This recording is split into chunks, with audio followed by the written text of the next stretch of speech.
लोग इसी तालाब से पानी भरकर अपने दैनिक जीवनचर्या के काम किया करते थे। गांव में और कोई पानी का साधन न होने की वजह से गांव के लोगों को इसी तालाब के पानी पर निर्भर रहना पड़ता था। हालांकि गांव के लोग अपनी इस जिंदगी से खुश थे। कुछ समय यूं ही हंसी खुशी बीत जाता है, लेकिन एक दिन जब गांव के कुछ लोग तालाब पर पानी भरने जाते हैं तो देखते हैं कि तालाब में बड़े बड़े मगरमच्छों ने कब्जा कर लिया है। अब लोग तालाब से पानी भरना छोड़ देते हैं क्योंकि मगरमच्छ उन्हें मार सकते थे।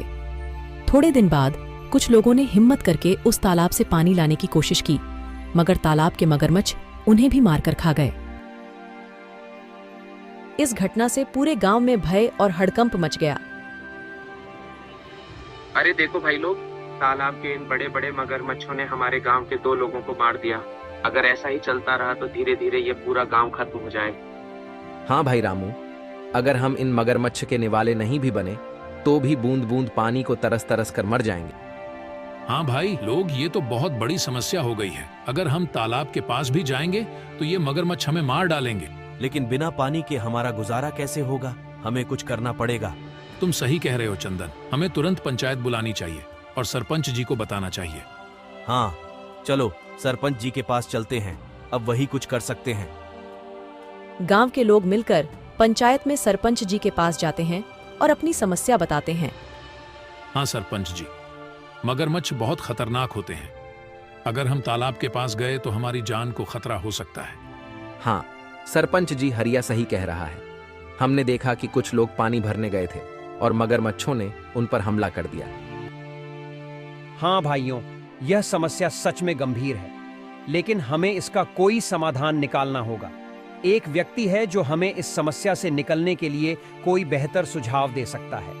वह है मुखिया हरिलाल।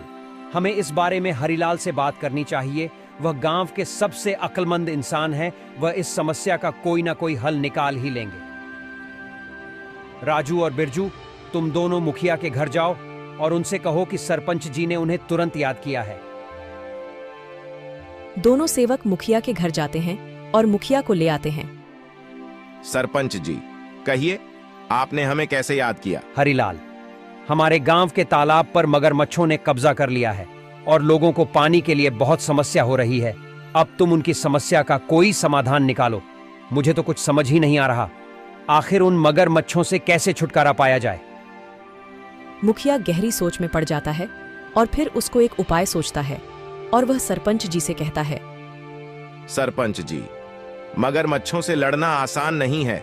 हमें एक दूसरा तालाब बनाना होगा। यह काम आसान नहीं होगा, लेकिन अगर हम सब मिलकर मेहनत करेंगे तो नया तालाब जल्दी ही बन जाएगा। मुखिया जी, आप बिल्कुल सही कह रहे हैं। हम सब मिलकर मेहनत करेंगे और नया तालाब बनाएंगे। हाँ, हमें मिलकर काम करना होगा।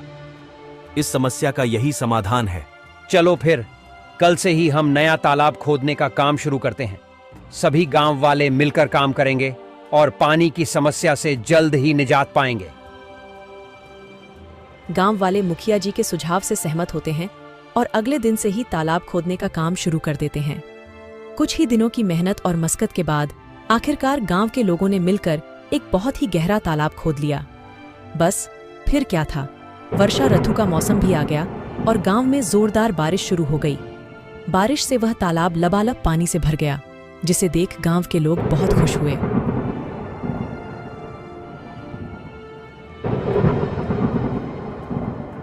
अरे हरिया, यह देखो, हमारा तालाब कैसे पानी से भर गया है। अब हमें पानी के लिए उस मगरमच्छ वाले तालाब में जाने की जरूरत नहीं पड़ेगी। हम यही पास ही के तालाब से पानी भर लिया करेंगे। हाँ काका, आज मैं बहुत खुश हूँ। आखिरकार हमारे गांव को इस पानी की समस्या से निजात मिल ही गया।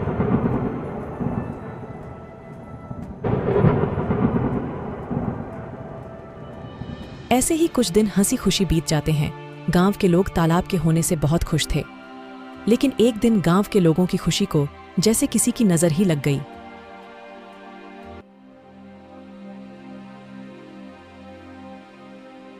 सुनिए जरा, ये तालाब से मटकी भरकर ले आना। घर में पानी खत्म हो गया है। और हाँ, थोड़ा जल्दी आना। वहाँ गांव वाले लोगों से बातें करने मत बैठ जाना जब तक मैं आपके लिए गाय का दूध निकाल देती हूँ। ठीक है राधा, लाओ 2 मटकी मुझे, मैं अभी पानी भर लाता हूँ। जब हरिया मटकी लेकर तालाब के पास पहुंचा तो उसने देखा वहां पर मुखिया हरिलाल खड़ा है और वह गांव वालों से पैसे ले रहा है। हरिया ने एक व्यक्ति को रोककर पूछा, भैया क्या बात है, ये मुखिया जी किस चीज के पैसे ले रहे हैं? अरे भाई हरिया, क्या बताऊं अब तुम्हें। अब यह मुखिया जी हमसे इस पानी के पैसे ले रहे हैं। इनका कहना है कि जिसे भी इस तालाब से पानी भरना है उसको पैसे देने होंगे, और जो पैसे नहीं देगा उसे तालाब से पानी नहीं भरने दिया जाएगा। भगवान जाने अब इस गांव में क्या कहर आने वाला है। हरिया पानी भरने के लिए तालाब के पास खड़ा हो जाता है। जैसे ही वह तालाब से पानी भरने जाता है, मुखिया उसे रोकते हुए कहता है, हरिया, तुम क्या कर रहे हो? तुम्हें पता नहीं है कि यहाँ से पानी भरने के लिए पैसे देने होंगे? लेकिन यह तो गांव का तालाब है, यहाँ पानी भरने के लिए पैसे क्यों देने पड़ेंगे? यह नियम अब बदल गया है। यहाँ से पानी भरने के लिए हर किसी को पैसे देने होंगे। ये तो सरासर अन्याय है।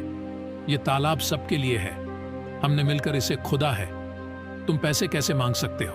मुझे कानून मत सिखाओ, यह मेरा आदेश है, और जो इसे नहीं मानेगा उसे तालाब से पानी नहीं मिलेगा। ये बिल्कुल गलत है। मैं इस बात को जमींदार साहब के पास ले जाऊंगा, तुम्हें इसका जवाब देना होगा। जाओ जाओ, जमींदार साहब के पास जाओ, लेकिन तुमने इस बारे में जमींदार के सामने अपना मुंह भी खोला तो तुम्हें और तुम्हारे परिवार को इसके गंभीर परिणाम भुगतने पड़ सकते हैं। मेरी शिकायत करने से पहले एक बार अपने परिवार के बारे में भी सोच लेना। हरिलाल से पंगा लेना तुम्हारे परिवार पर भारी पड़ सकता है। ठीक है, मैं पैसे दे दूंगा, लेकिन याद रखना यह अन्याय ज्यादा दिनों तक नहीं चलेगा। हरिया मजबूरी में पैसे देकर पानी भरता है और वहां से चला जाता है। राधा, जो हम सब गांव वालों ने मिलकर तालाब खोदा था, मुखिया जी ने अब उस पानी भरने पर रोक लगा दी है। मुखिया ने कहा है कि अगर पानी चाहिए तो तुम्हें इस पानी की कीमत चुकानी होगी। ये मुखिया अपने आप को समझता क्या है? देख लेना, एक दिन इसके पापों का अंत जरूर होगा। हम गरीबों की इसे एक दिन हाय जरूर लगेगी। इतनी गर्मी में गरीबों से पानी के पैसे लेता है।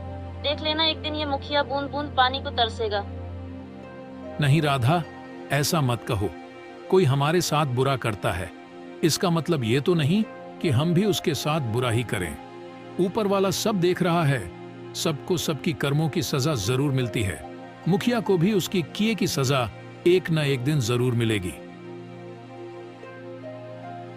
एक दिन गांव में एक नया व्यक्ति आता है और तालाब के पास पानी पीने की कोशिश करता है। ये तालाब तो काफी बड़ा है, यहाँ से पानी पी लेता हूँ, प्यास बहुत लगी है। ऐ, तुम कौन हो? नमस्ते, मैं एक यात्री हूँ और बहुत प्यासा हूँ, बस थोड़ा पानी पीने के लिए रुका हूँ। यहाँ पानी पीने के लिए रुक गए? यहाँ पानी पीने के लिए पैसे देने होंगे। पैसे? लेकिन पानी पर तो सभी का हक है, ये तो सरकारी तालाब है, पानी के लिए पैसे क्यों देने पड़ेंगे? ये सरकारी तालाब नहीं, ये हमारा तालाब है। यहाँ पानी पीना है तो पैसे देने होंगे, नहीं तो चलते बनो। मुझे कानून मत सिखाओ, ये मेरा इलाका है और यहाँ मेरे नियम चलते हैं। अगर तुम्हें पानी पीना है तो पैसे दो, वरना चलते बनो। वह व्यक्ति बिना पानी पिए वहां से चला जाता है और सीधे जमींदार साहब के घर पहुंचता है। जमींदार साहब के घर के बाहर मुखिया के 2 आदमी खड़े थे। वह व्यक्ति से पूछते हैं, कौन हो तुम? तुम तो इस गांव के नहीं लगते। तुम यहाँ किस काम से आए हो? मैं जमींदार साहब से मिलने आया हूँ, उन्होंने ही मुझे बुलाया है। मेरा नाम मोहन है, मैं इस गांव का नया कलेक्टर हूँ। यह सुनकर वह दोनों आदमी उस व्यक्ति को अंदर जाने देते हैं। नमस्ते जमींदार जी, मैं इस जिले का नया कलेक्टर हूँ, मेरा नाम मोहन है। नमस्ते कलेक्टर साहब, आइए बैठिए। मुझे बताइए आप यहाँ कैसे आए? जमींदार साहब, मैं यहाँ एक गंभीर समस्या के बारे में बात करने आया हूँ। मैं गांव के तालाब पर गया था और प्यास लगने पर पानी पीने की कोशिश की, लेकिन मुझे पानी पीने से मना कर दिया गया और पानी पीने के लिए पैसे मांगे गए। क्या ऐसा किसने किया? वहाँ मौजूद एक व्यक्ति ने मुझे साफ मना कर दिया और कहा कि बिना पैसे दिए पानी नहीं मिल सकता। तालाब का पानी तो सबके लिए मुफ्त है, यह बहुत गलत है। मुझे माफ कीजिए कलेक्टर साहब, मैं तुरंत इस मामले की जांच करूंगा। जमींदार साहब गुस्से में बाहर खड़े मुखिया के दोनों आदमी को अंदर बुलाते हैं। हमारे गांव में यह क्या चल रहा है? तुमने मुझे इसकी खबर क्यों नहीं दी? मैंने तुम दोनों को किस लिए काम के लिए रखा है? अब तुम सीधे सीधे यह बताओ कि यह जो कलेक्टर कह रहे हैं वह क्या सच है? कलेक्टर साहब का कहना है कि हमारे गांव के तालाब पर गांव के लोगों से पानी के पैसे लिए जा रहे हैं। सच सच बताओ मुझे। जमींदार की फटकार से वह दोनों आदमी सब उगल देते हैं। जी जमींदार साहब, वह मुखिया हरिलाल हैं जो गांव वालों से पानी भरने के पैसे ले रहे हैं। हमने उन्हें बहुत समझाने की कोशिश करी लेकिन वह नहीं माने। उस मुखिया हरिलाल की इतनी हिम्मत, उसने मेरे पीठ पीछे गांव वालों के साथ ऐसा व्यवहार किया। जाओ, मुखिया को अभी बुलाकर लाओ, और हां, साथ में सारे गांव वालों को भी एकत्रित करके यहां लाओ। थोड़ी देर में मुखिया के साथ ही सारे गांव वाले भी जमींदार साहब के घर पहुंच जाते हैं। गांव वालों, आज मैंने आपको एक जरूरी मुद्दे पर चर्चा करने के लिए बुलाया है। हमें पता चला है कि तालाब के पानी के लिए आपसे पैसे वसूले जा रहे हैं। क्या यह सच है? सरपंच जी, यह सच है। हमें हर बार सरपंच जी, यह सच है। हमें हर बार पानी भरने के लिए पैसे देने पड़ते हैं। हमारे साथ बहुत गलत हो रहा है सरपंच जी। हम पहले से ही मुश्किल में हैं और यह नया नियम हमारे लिए बहुत भारी पड़ रहा है। मुखिया, तुम्हें क्या कहना है? क्या यह सच है कि तुमने पानी के लिए पैसे वसूले हैं? तभी मुखिया का ध्यान उस व्यक्ति के पास जाता है जिसे मुखिया ने पानी पीने से मना कर दिया था। अरे ये व्यक्ति यहाँ क्या कर रहा है? अच्छा, तो इसीलिए लगाई है। मेरी शिकायत देख लूंगा इसको तो मैं। बोलो हरिलाल, ये सब क्या चल रहा है? सच का तो मुझे पता चल ही गया है, लेकिन एक बार यह मैं तुम्हारे मुंह से सुनना चाहता हूं। जमींदार साहब, मैंने ये सोचा था कि इससे गांव के विकास के लिए पैसे जमा होंगे, लेकिन अगर ये गलत है तो मुझे माफ कर दीजिए। माफी का समय अब नहीं है। तुमने गांव वालों और हमारे कलेक्टर साहब के साथ गलत किया है। मुखिया, मैं तुम्हें इस पद से तुरंत हटा रहा हूं। तुमने अपने पद का दुरुपयोग किया है। अब गांव वालों को तुमसे कोई परेशानी नहीं होगी। मुझे माफ कर दीजिए जमींदार साहब। माफी मांगने से कुछ नहीं होगा। अब से तुम इस पद पर नहीं रहोगे और गांव के किसी भी फैसले में तुम्हारा कोई अधिकार नहीं होगा। जमींदार साहब, हमें तो लगता था कि यह तालाब सभी के लिए है, लेकिन मुखिया जी ने इसे अपनी संपत्ति ही बना लिया है। गांव वालों, मुझे खेद है कि आपको ऐसी कठिनाइयों का सामना करना पड़ा।